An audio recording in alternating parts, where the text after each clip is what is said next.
ജന്മം കൊണ്ട് മാത്രമല്ല കർമ്മം കൊണ്ടും ഉള്ളൊരു ക്രിയ എന്ന് പറയുന്നൊരു സംഭവം ഉണ്ടല്ലോ. അതുകൊണ്ട് നമുക്ക് അച്ഛനും അമ്മയാവാൻ പറ്റും. ആ സ്ഥാനം നമുക്ക് ഉൾക്കൊണ്ടുകൊണ്ട് ബിഹേവ് ചെയ്യാനും പറ്റില്ല. തീർച്ചയായിട്ടും.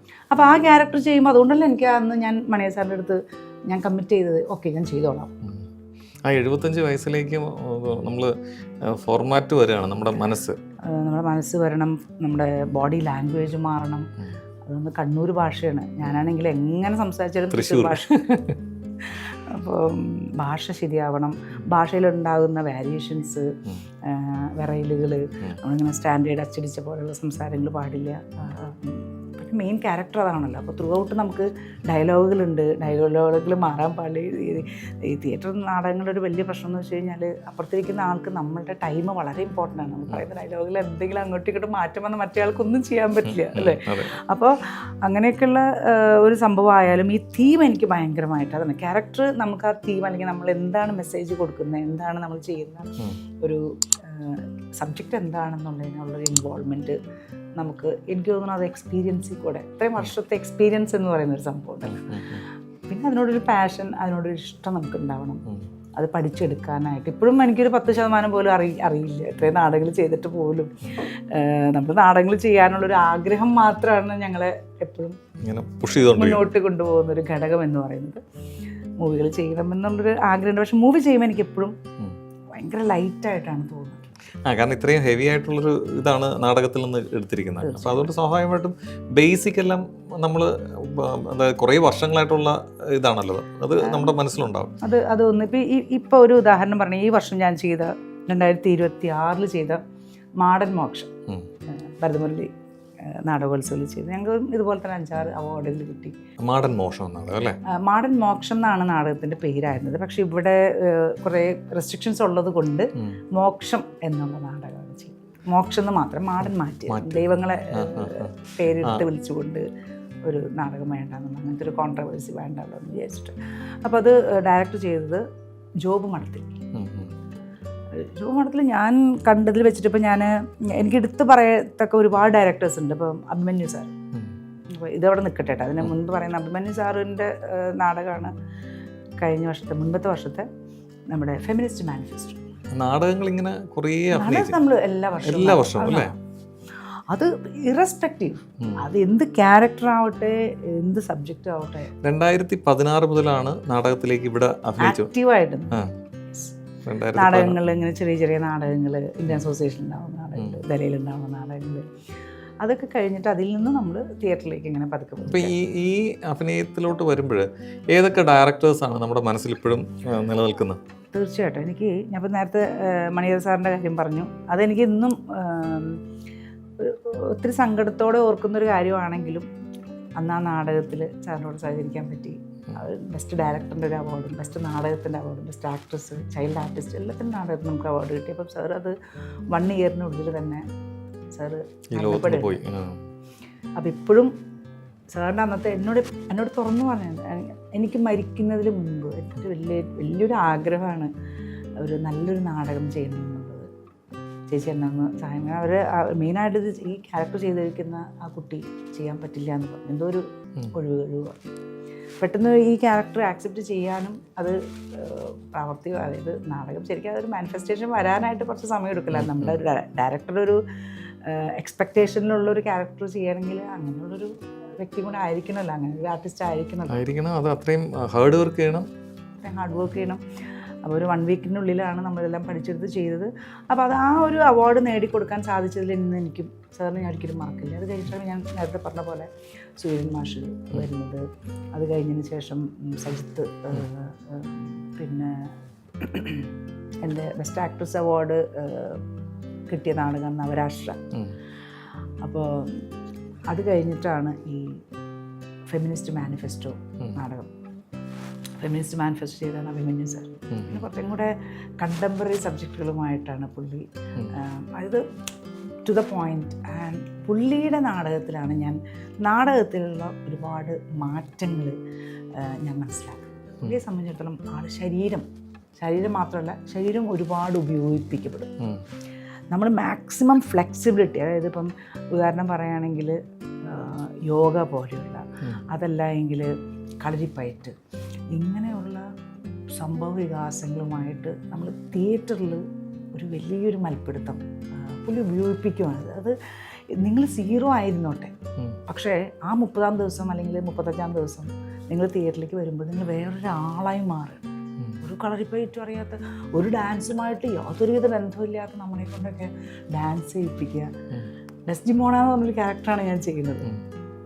അപ്പം അത് ആദ്യമായിട്ടൊരു ഒരു സ്ത്രീകൾക്ക് പ്രാധാന്യം കൊടുത്തുകൊണ്ട് എന്തൊക്കെ പറഞ്ഞാലും നമ്മൾ ഒരു ഫെമിനിസ്റ്റ് ആയിട്ടല്ല, ഫെമിനിസ്റ്റ് മാനിഫെസ്റ്റോ നാടകത്തിന് പേര് മാത്രമാണ്. പക്ഷെ എങ്കിലും ഒരു 6 നല്ല ഫെമിനൈൻ ക്യാരക്ടറുമായിട്ട്, അതായത് സ്വന്തം അസ്തിത്വത്തിനോടും അതല്ലെങ്കിൽ നമ്മളോട് ചെയ്യപ്പെടുന്ന ദ്രോഹത്തിന് എതിരായിട്ട് അല്ലെങ്കിൽ അതിനെ റിയാക്ട് ചെയ്യുന്ന ഹിസ്റ്ററിയിൽ തന്നെയുള്ള ഫെമിനൈൻ ക്യാരക്ടേഴ്സിനെയാണ് പൂരൻ ദേവി പോലെയുള്ള, ഡെസ്റ്റിമോണ പോലെയുള്ള, മത്സ്യഗന്ധി പോലെയുള്ള ക്യാരക്ടേഴ്സിനാണ് എടുക്കുന്നത്. അപ്പോൾ അത് ഞാനന്ന് ഡാൻസ് ചെയ്യുന്നു. അത് ഡാൻസ് ചെയ്യാന്നൊക്കെ പറഞ്ഞാൽ അത്രയും മരിച്ചു വീഴണം. അപ്പം എന്നെ കൊല്ലുന്ന സമയത്ത് ഞാൻ മരിച്ചു വീഴുമ്പോൾ പലപ്പോഴും നടക്കില്ല, അങ്ങനെ മരിച്ചു വീഴാൻ പറ്റില്ല, നിങ്ങൾക്കൊരു ജെർക്കും ഉണ്ടാവാൻ പാടില്ല, നിങ്ങളുടെ മുട്ടുകാലം അവിടെ നിലത്ത് കുത്താൻ പാടില്ല, പോലെ ബാക്കിലേക്ക് മരിച്ചു വീഴും, ഒരു രീതിയിലുള്ള ബെൻഡിങ് വരാൻ പാടില്ല, നിങ്ങൾ തളർന്ന് വീഴാൻ പാടില്ല. നിങ്ങളെ കൊല്ലുന്ന സമയത്ത് നിങ്ങൾ വളരെ ക്ലീനായിട്ട് നിങ്ങളുടെ തല ബാക്കിൽ വന്നിട്ട് നിലത്ത് വന്ന് മുട്ടണം, നിങ്ങൾ വീഴണം. ഇതൊക്കെ നമുക്ക് കേൾക്കുമ്പോൾ ഭയങ്കര, അത് ഞാൻ പറഞ്ഞത്, ശരിക്കും തിയേറ്റർ ഒരുപാട് കാര്യങ്ങൾ പഠിക്കാനുണ്ട്, ഇത്രയും പഠിക്കാനുണ്ട്. അപ്പോൾ ആ ഒരു ഇന്നും ഒരു ചെറിയ കുട്ടിയുടെ പോലെ നമ്മൾ സ്കൂളിൽ പഠിക്കാൻ പോകുന്ന പോലെ ഇത് പഠിക്കണം. ഡ്രാമ, സ്കൂൾ ഓഫ് ഡ്രാമ എന്ന് പറയുന്നതൊക്കെ പറഞ്ഞാൽ അവർ വെറുതെ ചുമ്മാ പഠിച്ചു വരുന്നതെന്നല്ല, അതിന് ശരിക്കും ഒത്തിരി കാര്യങ്ങൾ ഉണ്ട് കേട്ടോ മനസ്സിലാക്കാനും. ഇപ്പം സാർ നേരത്തെ ചോദിച്ചില്ലേ പാട്ട് പാടാൻ ഇഷ്ടമാണോ? പാട്ട് പാടാതിരിക്കാൻ പറ്റില്ല, കാരണം നമ്മുടെ പ്രണയിക്കുകയായിരുന്നു അത്. ഞാൻ ഓരോ ക്യാരക്ടറും സത്യം പറഞ്ഞാൽ എനിക്കായിരുന്നു ഒരു പ്രണയം, അതൊരു സംശയമില്ല. നമ്മൾ ആ ക്യാരക്ടറുമായിട്ട് നമ്മൾ അങ്ങ് പൊരുത്തപ്പെടും. നമുക്കൊരു പാട്ട് പാടിയാലോ? ഞാനിപ്പം എനിക്ക് വേണ്ട പണി ഞാൻ തന്നെ ചോദിച്ചു മേടിച്ചു എന്ന് പറഞ്ഞു. ഞാനൊരു പാട്ടുകാരി അല്ല, എന്നാലും പിന്നെ എന്താ പറയുക, സാറ് പറഞ്ഞ സ്ഥിതിക്ക് ഞാനൊരു പാട്ട് ചെറുതായിട്ട് 2 വരി പാടാം.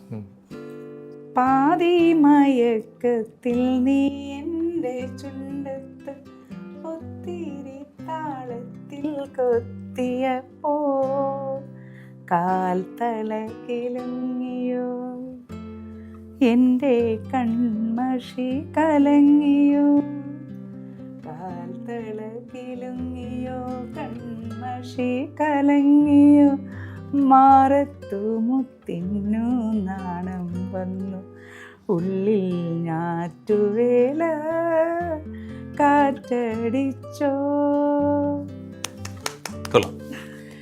ഞാൻ പാട്ടുകാരിയല്ല, ഞാനിപ്പോഴേ പറയുന്ന പണ്ടത്തെ കാലം, നമ്മൾ 60-70കളിലൊക്കെയുള്ള പഴയ ഗാനങ്ങളിലോട് ഇപ്പോഴും ആ ഒരു ഇഷ്ടം എല്ലാവർക്കും ഉണ്ട്. 4 വരി പാട്ട് പാടാന്ന് പറഞ്ഞാൽ നമ്മൾ ഞാൻ തീരെ അങ്ങനെ പറയാൻ പറ്റില്ല. കലാകാരി എന്നുള്ള നിലയിൽ എനിക്ക് പ്രണയം എന്ന് പറയുമ്പോൾ പാട്ടിലോട്ടൊന്ന് വരികയാണ് അല്ലേ? തീർച്ചയായിട്ടും പെട്ടെന്ന് നമുക്ക് വീണ്ടും പാട്ടുകളിലേക്ക് തന്നെ ഇങ്ങനെ മനസ്സ് ഓടിപ്പോകും അല്ലേ? തീർച്ചയായിട്ടും. ഇത് എൻ്റെ കോളേജ് കാലഘട്ടത്തിലെ ഒരു സിനിമ പ്രണയമാണ്, സൂപ്പർ സ്റ്റാർ മഞ്ജു വാര്യർ. അപ്പോൾ അതിൽ ആരോ വീരൽ മീട്ടി മനസ്സിൻ മൺവീണയിൽ ഏതോ മിഴിനീരിൻ ശ്രുതി മീട്ടുന്നു മൂകം, തളരും തനുവോടെ ഇടറും മനമോടെ വിടവാങ്ങുന്ന സന്ധ്യേ. സൂപ്പർ. വിരഹാപ്രയായ സന്ധ്യേ. ഈ ഇങ്ങനെ പാട്ടിലേക്ക് വന്നപ്പോഴാണ് ഞാൻ വീണ്ടും സിനിമയുടെ കാര്യം തന്നെ ഓർത്തത്.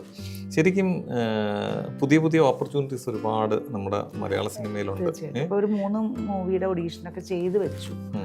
അൺഫോർച്ചുനേറ്റ്ലി ഇന്നത്തെ ഒരു പ്രസന്റ് കണ്ടീഷൻ അറിയാലോ, അപ്പോൾ അതുകൊണ്ടൊക്കെ അത് ഓൺ ഹോൾഡ് എന്ന് പറഞ്ഞിട്ടാണ് വെച്ചിരിക്കുന്നത്.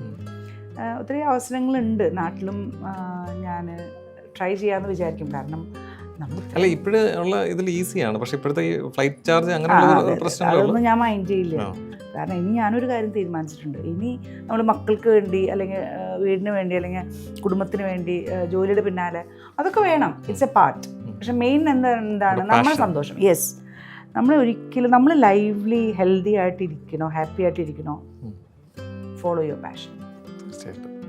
ഞാൻ എനിക്ക് എൻ്റെ കൺമുമ്പിൽ വരുന്ന എല്ലാവരുടെ യങ്സ്റ്റേഴ്സ് എസ്പെഷ്യലി ഓക്കെ, ഒരു കാലത്ത് നമ്മൾക്കെല്ലാം വേണം, നമുക്കതൊന്നും എന്താ പറയില്ലേ, എല്ലാം കോംപ്രമൈസ്ഡ് ആണ് അല്ലേ, അഡ്ജസ്റ്റ്മെൻറ്റുകൾ വേണം അല്ലേ, എല്ലാം ഉണ്ട്. ഫാമിലി ലൈഫൊക്കെ ആകുമ്പോൾ കുട്ടികളുടെ പഠിപ്പ് അതെല്ലാം വലിയൊരു ഭാരിച്ച ചുമതല തന്നെയൊക്കെയാണ്. എങ്കിൽ പോലും പ്രത്യേകിച്ച് നമ്മൾ പ്രവാസി എന്ന് പറയുമ്പോൾ നമ്മൾ വലിയ വർത്താനം ഒന്നും പറഞ്ഞിട്ട് കാര്യമില്ല. മാസം മാസം നമുക്ക് കിട്ടുന്ന ആ ഒരു വരുമാനം വന്നില്ലെങ്കിൽ എല്ലാം നമ്മുടെ അവതാളത്തിലാണ്.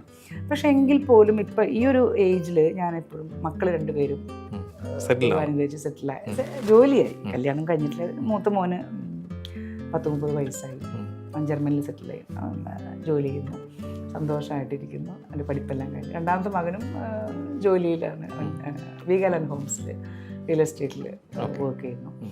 ഞാനും ഹസ്ബൻഡ് കൂടെ ഉണ്ട്, ഞങ്ങൾ രണ്ടുപേരും ജോലി ചെയ്യുന്നുണ്ട്. അപ്പം നമ്മുടെ പാഷൻ നമ്മൾ സമയം കിട്ടുമ്പോൾ നമ്മൾ അത് ചെയ്യണം. ലീവ് എടുത്താൽ ഇപ്പം എന്താ പ്രശ്നമുള്ളത്?